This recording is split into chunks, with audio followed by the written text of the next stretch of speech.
पहले होता था वोटर्स जो थे वो सरकार को चुनते थे।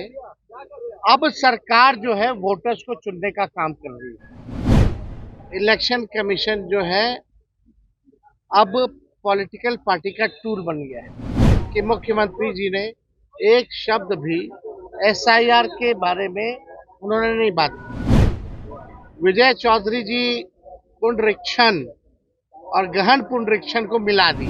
क्या वोटरों का साइन बीएलओ नहीं कर रहा? एक जगह बैठ करके हजारों लाखों फॉर्म भरे जा रहे हैं, जलेबियां खा रहे हैं लोग, फेंक रहे हैं, कूड़ेदान में फेंक रहे हैं। इसलिए हमने सम्राट चौधरी जी को ये भिजवाया, देख लीजिए, आप ही का सरकार का ये उत्तर है और आप यहाँ कह रहे हो कि पलायन रुक जाए। नमस्कार, मेरा नाम प्रेम है। आप देख रहे हैं फर्स्ट बिहार। झारखंड नेता प्रतिपक्ष तेजस्वी यादव खूब गुस्से में है। देखिए, वोटर लिस्ट पुनः निरीक्षण को लेकर विधानसभा के अंदर चर्चाएं हुई। सरकार के द्वारा अपनी बातों को रखा गया, विपक्ष के लोग अपनी बातों को रख रहे थे। उसके ठीक बाद नेता प्रतिपक्ष तेजस्वी यादव विधानसभा से गुस्से में बाहर निकल जाते हैं। उसके बाद खुलासा कर देते हैं। सबसे पहले वो बयान सुनिए कि किस तरीके से नेता प्रतिपक्ष तेजस्वी यादव तमाम चीजों को लेकर अपनी बातों को रख रहे हैं। देखिए, आज एसआईआर पर सभी दल के लोग जो हैं अपने पक्ष को रख रहे हैं। अब एक बात स्पष्ट हो गया, जब सरकार का उत्तर आया तो साफ तौर पे सरकार के लोग जो हैं उनका पूरा कहने का जवाब में पूरा इलेक्शन कमीशन के प्रक्रिया प्रोसेस को ठीक मान रहे हैं। अब हम लोगों को कोई शक नहीं रह गया कि भाई इलेक्शन कमीशन जो है अब पॉलिटिकल पार्टी का टूल बन गया है। अब पूरी तरीके से सत्ता में जो बैठे लोग हैं वो इलेक्शन कमीशन से लगातार जो है वोटों की चोरी कराने में लगे हुए हैं। पहले होता था वोटर्स जो थे वो सरकार को चुनते थे, अब सरकार जो है वोटर्स को चुनने का काम कर रही है। और जितना झूठ सदन के अंदर बोला गया, शायद ही आज तक इतना झूठ जो है सदन के अंदर बोला गया।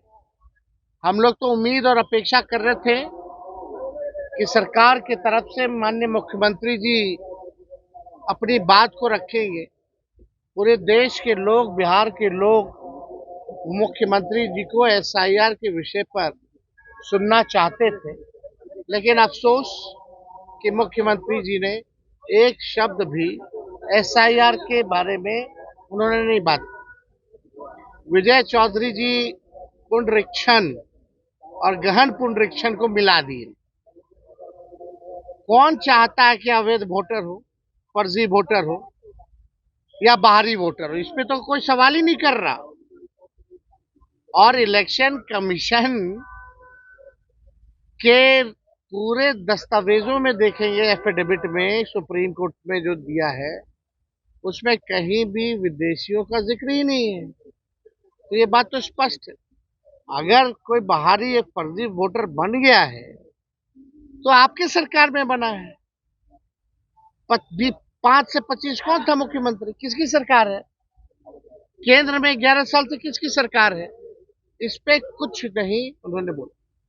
हम जानना चाहते थे कि बिहार सरकार बताए कि जो 11 डॉक्यूमेंट जो मांगे जा रहे हैं, कितने % बिहारियों के पास वो 11 डॉक्यूमेंट है, ये बताना चाहिए था। नहीं तो अपने आप को वो कैसे साबित कर पाएंगे? तो डॉक्यूमेंट का एक खेल तो है।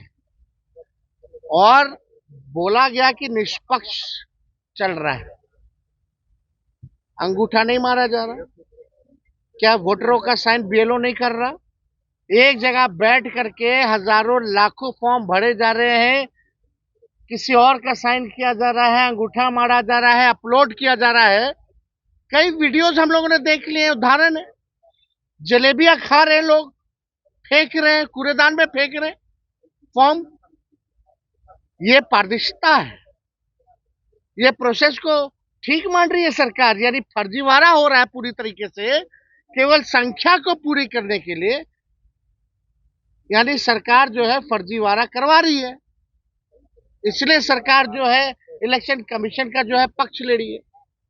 अब भाई सम्राट चौधरी जी ने तो बिहार का प्लान ही रोक दिया और अपने ही सरकार पे सवाल खड़ा कर दिया, यानी नरेंद्र मोदी जी पर, भारत की सरकार पर सम्राट चौधरी जी ने सवाल खड़ा कर दिया। ये गवर्नमेंट ऑफ इंडिया का जवाब है राज्यसभा का, और ये 1/8/2024 का है। तो आप समझ सकते हैं, इसमें साफ तौर पे ये लिखा है कि लगभग 3 करोड़ लोग, ये लेबर मिनिस्ट्री का जवाब है, 3 करोड़ लोग जो है रजिस्टर्ड हैं, जो बाहर पलायन करते हैं। नॉन रजिस्टर को छोड़ दीजिए, नॉन रजिस्टर समझ जाइए कि जो लोग अपना कमाने जाते हैं बाहर, किसी के यहाँ ड्राइवर की नौकरी कर रहे हैं, कहीं गार्ड की नौकरी कर रहे हैं, कहीं किसी के घर में काम कर रहे हैं, जो बिहार से लोग पलायन करके गए हैं, तो इसकी संख्या 4.5 करोड़ है। और सम्राट चौधरी सदन में खड़ा होकर के बोलते हैं मात्र 2-4% ही लोग जो है बिहार के बाहर है। कितना झूठ बोले, मतलब कोई झूठ बोलने की सीमा अब इन लोगों की नहीं रहेगी। इसलिए हमने सम्राट चौधरी जी को ये भिजवाया, देख लीजिए, आप ही के सरकार का ये उत्तर है। और आप यहाँ कह रहे हो कि पलायन बल्कि बढ़ा है। ये कॉपी भी हम लोग लगवा देंगे, सारी चीजें आप लोगों को भी मिल जाएगा आप लोग के व्हाट्सएप पे। लेकिन ये अद्भुत है कि पूरी प्रक्रिया जो है, किस प्रकार से ईमानदार पत्रकार पर एफआईआर क्यों किया गया, अजीत अंजुम जी पे एफआईआर क्यों किया गया?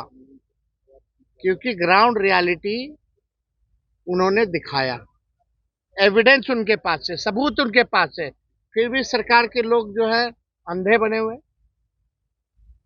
कुछ इनको नजर नहीं आ रहा। तो ग्राउंड रियलिटी क्या है आप समझ सकते हैं कि सरकार को पड़े ही नहीं है, मालूम ही नहीं कि ग्राउंड में क्या चल रहा है। या तो निश्चिंत है क्योंकि उन्हीं का इलेक्शन कमीशन काम कर रहा है, यही कारण है। कोई उत्तर गोल गोल जलेबी छानना, अरे वो तो हर साल प्रक्रिया चलती है, नाम जोड़ना घटाना, मृत्यु जिसकी होगी तो हर साल जो प्रक्रिया चलती है। लेकिन जो पुनरीक्षण जो हुआ था हर चुनाव से पहले, और फरवरी में जो लिस्ट आई थी उसके बारे में तो चुप, जब फरवरी में आ गया तो इसकी क्या जरूरत पड़ गई अचानक से। तो अभी आपने सुना किस तरीके से नेता प्रतिपक्ष तेजस्वी यादव ने तमाम चीजों को लेकर अपनी बातों को रखा है, वो तमाम बयान हमने आपको सुनवाया है। देखिए, डाटा दिखा रहे थे, आंकड़ा दिखा रहे थे और कह रहे थे कि सरकार के लोग कितने झूठ बोलते हैं। फिलहाल के लिए इतना ही, अब बने रहे फर्स्ट बिहार झारखंड के साथ। धन्यवाद। पनोरमा ग्रुप, जो सोचता है वो करता है, आपके अपने सपनों का आशियाना। ये लो मुंह मीठा करो, आज मैंने अपना जॉब छोड़ दिया, अब हम पूर्णिया वापस जाएंगे। जॉब छोड़ दिया है? मतलब ये घर कैसे चलेगा, हम करेंगे क्या, और माँ बाबूजी क्या बोलेंगे? इसलिए मैं एक और मिठाई का डब्बा लाया, अपने बिजनेस के लिए लोन अप्रूव हो गया। अरे लोन अप्रूव हो गया वो तो ठीक है, लेकिन पूर्णिया में हम रहेंगे कहाँ? अपना घर भी तो नहीं है वहाँ। इसलिए तो एक और मिठाई का डब्बा अलग से लाया हूँ, हमने पूर्णिया में घर ले लिया है, पूर्णिया के ई होम्स पैनोरमा में। पूर्णिया में पैनोरमा ग्रुप लेकर आए हैं ई होम्स पैनोरमा, बड़ा घर, आलीशान जिंदगी और अत्याधुनिक सुविधाओं के संग। अरे अरे, अब क्यों मुंह मीठा करवा रही हो? क्योंकि हम घर वापसी जो कर रहे हैं। घर वापसी की खुशी पूर्णिया में ई होम्स पैनोरमा के संग। E homes panorama, luxurious lifestyle redefined.